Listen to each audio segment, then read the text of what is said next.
that's a consequence. You know, that they knock down the lamps, and those fair forms that they had are forever removed from them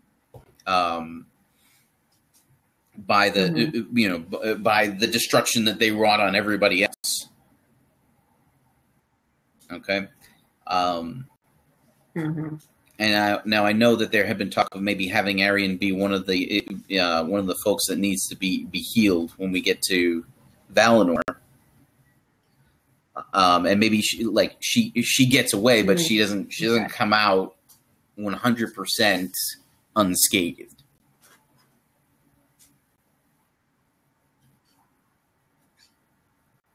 Yeah, I thought the idea was that she should in some way be injured, either by fighting with the Balrogs ahead of time or something. Yeah. The other opportunity for an action-y scene is I'd kind of like to see at least some attempt to prevent the destruction of Almarin. Like, they don't do it, they just watch it happen? Really?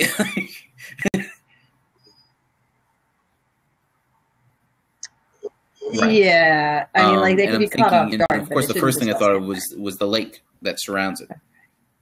So almost there, and maybe first he tries,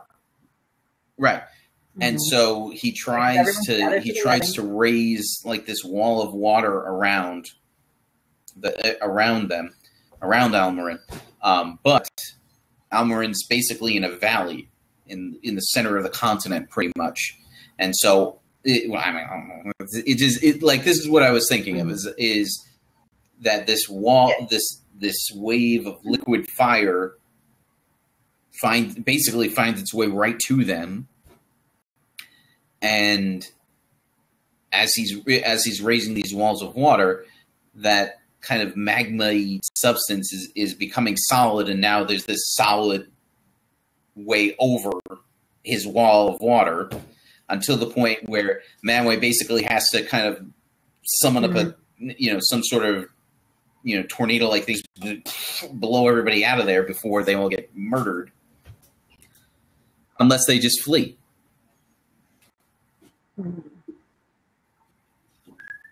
Yeah, I would think thered be some level of just fleeing because if giant things are falling down on your head, you run away. Like that's easy, but I do like the idea of Ulmo and Manwë in particular trying to save off. Because especially if they work together to do it.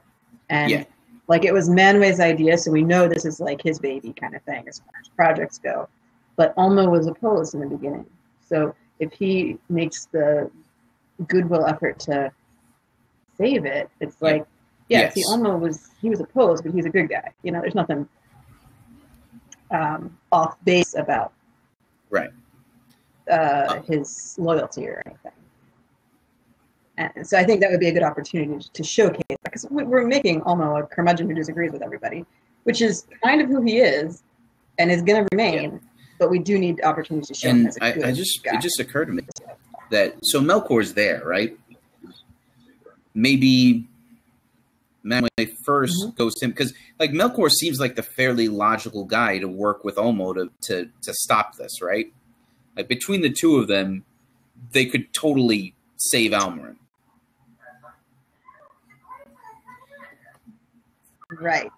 Right. And so what does Melkor do? So Manwë goes to Melkor like right away. Like Ulmo goes off to try to save Almarin. All right. And Manwë goes to Melkor and said, "We need your help. This is a horrible disaster. We need you here, brother." And Melkor's like, "Oh, now Ulmo needs my help. I see. I see how that works. That's interesting. That now you all are coming to me looking for help. Nobody wanted to talk to me 20 minutes ago."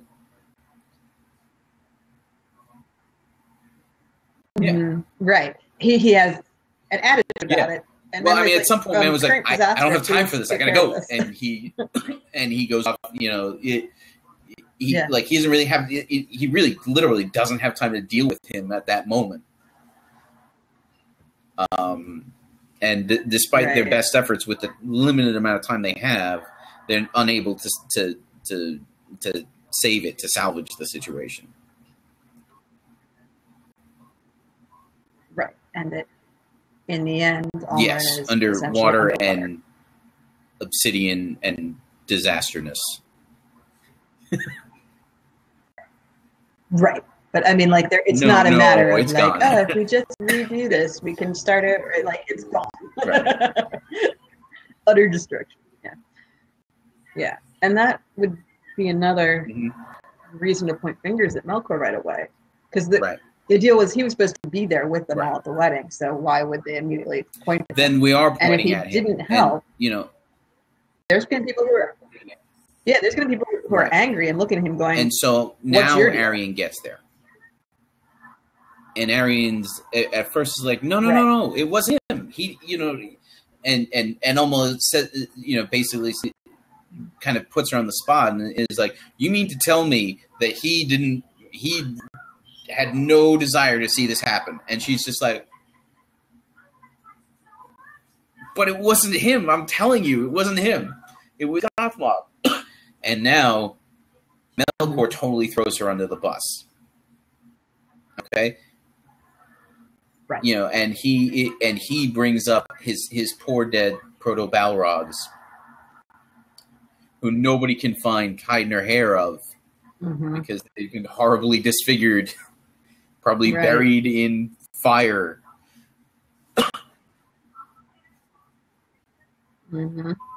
Funny how you got off there, Ann, and all you have is this minor injury. Seems like you were the one behind it. Yeah. So he raises all the doubts and suspicions he can about her. And I'm sure a lot of people don't buy it because they're still like, but well, the only one who really knows that is Manwë, and he may not make that clear to everybody. Because I don't think he throws his brother under the bus like that. Right, he's still trying to fix the problem, and he realizes he's got a huge problem now. And that was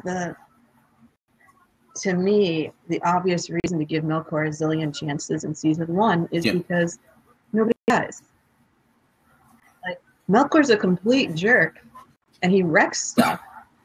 Right. But how serious there's is that nothing that he breaks that isn't fixable. Okay, it's not perfect anymore, but we can work with this. Right. Right. And so that's got to be Manwë's attitude of, all right, this is a terrible disaster, but we've got this. We'll rebuild. We will rebuild. While he may suspect Melkor, he's not certain enough to be like, you're lying. You're a terrible person.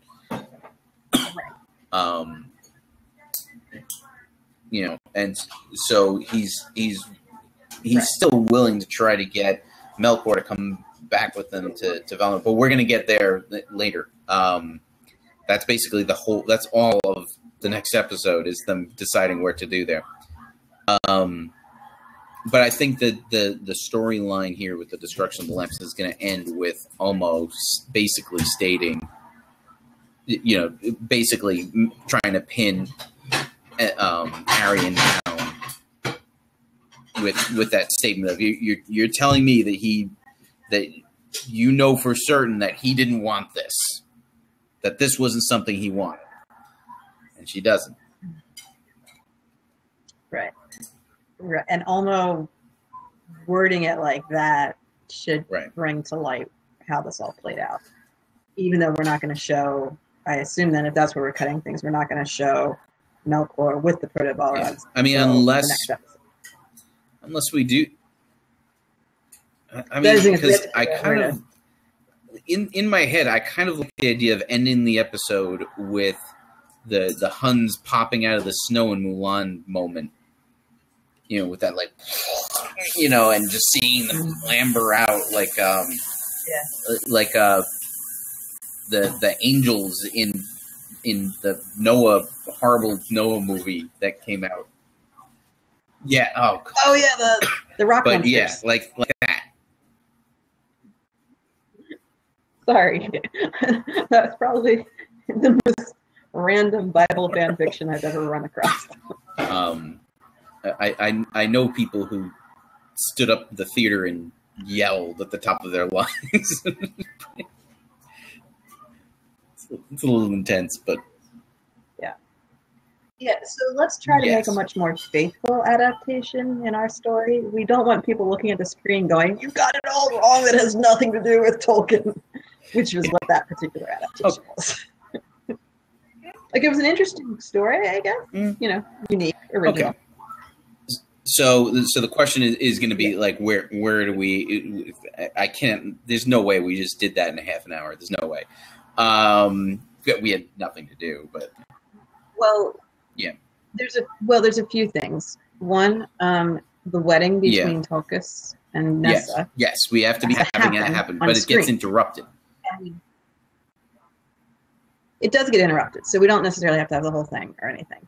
But we have to figure out what we want that to look like on some level. I'm not saying we have to actually plan their wedding. I'm not going to ask you to do that.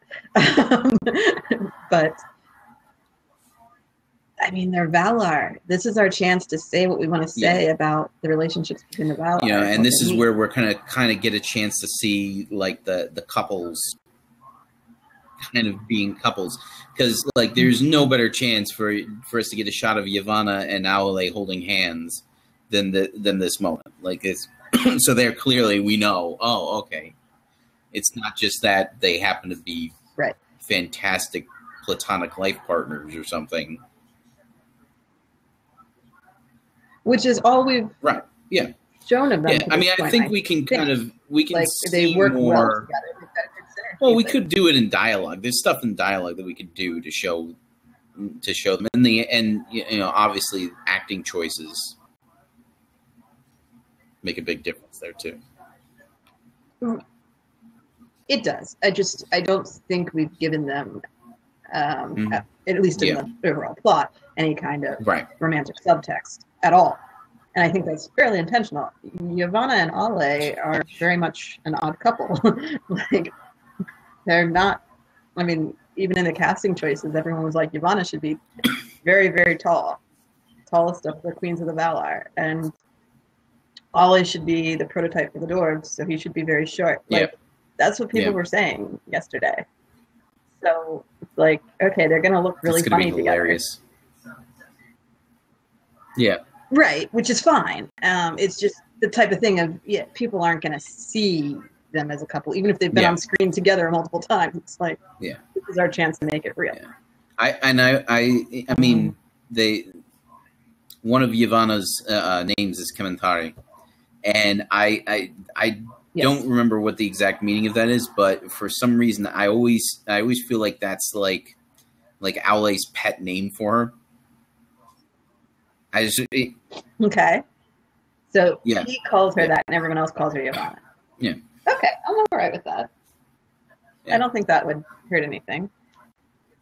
Yeah, I was about to say, oh, that means, and then I realized I don't know the meaning of it because I was about to say mother of all the living. I'm like, no, that's Eve. Wrong one. So, okay. I mean, we should be able to recognize the wedding as a wedding. You know. What does it mean? Is what Commentari means. Queen of the Earth, which would be perfect for all his pet name for her. Yes. Because he's the Earth guy. So it's like it's as if his nickname for her were my queen. So okay, cool. I'm good with being always cute little thing for her. Okay, so all right. So as far as what this wedding looks like, I mean, do we just do the standard thing where you have Manwë standing at the front, you have you know, and we don't have to do like a wedding march down the thing. That's do we? Okay. That's what I was asking about, is how hokey is it going to look if we've got these primordial beings who are like Greek gods staging a 21st century. Here comes the bride. No. That clearly, that's too much. Yeah. Of course it is, but that's the question: is what does it look like? Do they have symbolic things they do? Are they going to do a hand fasting, which is more maybe the I don't know exactly who started that tradition, but I feel like it fits in with older European traditions, pre-Christian. Be almost a dance. See, music should be highly featured because it's the Valar. And Nessa's a dancer. Yeah, and it's Nessa and Tulkas, so why not with the dancing? Yeah. Yeah, I would be a little bit more comfortable with that than something that was clearly based on human traditions. Well, I mean, one could say that humans got those traditions from the elves, who got those from the Valar, and so on. You know, right? The archetypes can show up later, but there are certain aspects that don't make any sense. Like, obviously, neither Tulkas nor Nessa have parents, so we don't need to find a substitute to walk her down the aisle. Yeah, no, yeah. Right, like that's what I meant. Like, there's clearly no role for that, so there shouldn't be any meaning there. And I guess the question is, do we want them to make some kind of pledge to each other? And if so, what should it sound like? Making my head hurt. Like, is this an oath? Is this a promise? Is this hey guys, we just wanted to bring you all here to let you know that we love each other. And all right, go back to your lives, everybody. No. Like, right. Like, I mean, how formal is it? And also, what's the meaning behind it? What is it that they're doing? Like, announcing that they're a couple, or becoming something that they weren't before? Okay. Again, easier to find meaning in that in a human relationship than in a... Okay. So, I do like the idea of them having something to say to one another. Okay. And of course, when you say an oath, I have an immediate knee-jerk reaction because I immediately think of the Fëanorian oath. That's why I said that. The Oath of Fëanor calls on some interesting things to hold in witness to their oath. So if we saw Ale and Yavan, Tulkas and Nessa calling on Ilúvatar to witness their oath to each other in a positive context, and then the next time we see someone do that is Fëanor using it for his oath, it'll just make it seem that much more wrong. Yes. Yeah. If we want to get it. Fëanor calls on Manwë and Varda, the holy... Well, Manwë and Varda are there. Etc. Right. So it's, in this case, would you actually name them in the oath when they're standing right next to you? I feel like if they call on Ilúvatar as a witness in this case, I feel like that does the required bit. Because again, they don't need to call on Varda and Manwë as a witness because they're standing right. It's like, like you are a witness. You witnessed this, right? And so the only thing to bring into it is Ilúvatar, and that could. I don't know if we want. Yeah, I don't know how explicit we want things to be, but we've decided that Tulkas comes to help Nessa because Nessa cried out to Ilúvatar, who let Tulkas know, by the way, you might want to go help her out. Yeah. So, like, he's an answer to prayer sort of thing. He's literally God's gift to a woman. It's Tulkas. I think that works. Like, that's a terrible thing to say. I know, which is why I'm all right. So, anyway. But do we want in this episode for something to come up when they're planning the wedding to be like, oh, and we have to make sure that we thank Ilúvatar for sending you to me, since you were too dumb to come here on your own. I'm sorry, I can't give direct compliments. I can only do backhanded compliments. I feel like the wedding planning bit,